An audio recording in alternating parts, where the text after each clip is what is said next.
खटिया छाप जिंदाबाद जिंदाबाद जिंदाबाद। सोनू मेयर जिंदाबाद जिंदाबाद जिंदाबाद।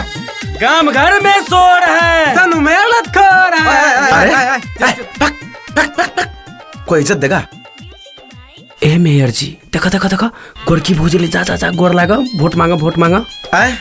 अरे हाँ ए भौजी, या भौजी खटिया पर देबे, खटिया पर। गे माई ई मेयरबा पागल भ गेले की? ए कथि कहै छियै? भौजी ओए बेर देना रिया ने खटिया पे, तब न जीतल रिया। मतलब वोट। आहा वोट देखे छी हंडी भगलिए कि नहीं भगलिए?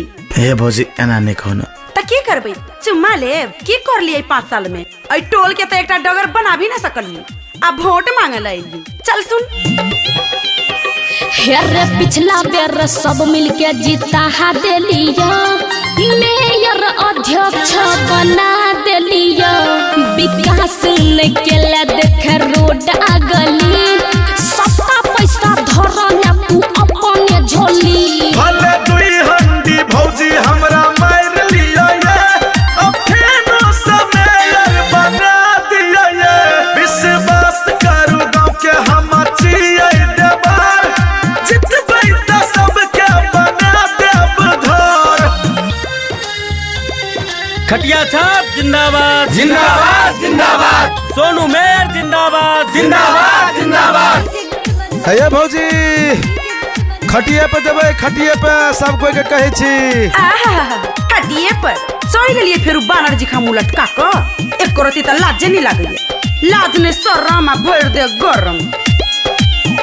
एकरा फेर से जीते बैठा बढ़ले रहते म, सत्ता लूट के खा लेलकै सरकारी धन।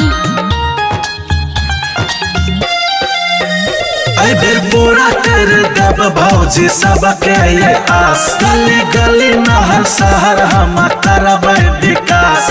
5 साल से कते हड़ाल छले रे, 5 साल से कते पगलाल छले रे, वोट लेके छलो ते आल छे रे। भले दुई गो बेसी से हमरा गायर दियो ये, जाके खटिया छापे भौजी मोहर मार दियो ये। खटिया छाप जिंदाबाद जिंदाबाद जिंदाबाद।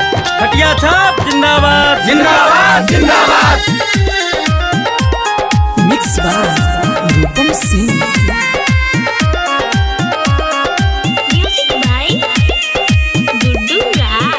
Singing by mega star Sonu Kumar. संतोषी हाली के देबै आई बेर रे वोट, तोरा सन सन नेता का देबै दिलबा पर चोट। सबके घर घर में बिजली करा देब फ्री, छुके कहै छी हम ये गोसाई के पीड़ी। कि तू बनेबे नाला सड़क, कि तू बनेबे नाला सड़क, जनता के जिंदगी क्या बनेले नरक। काम घर सब चमका देबै, घर घर में नौकरी लगा देबै।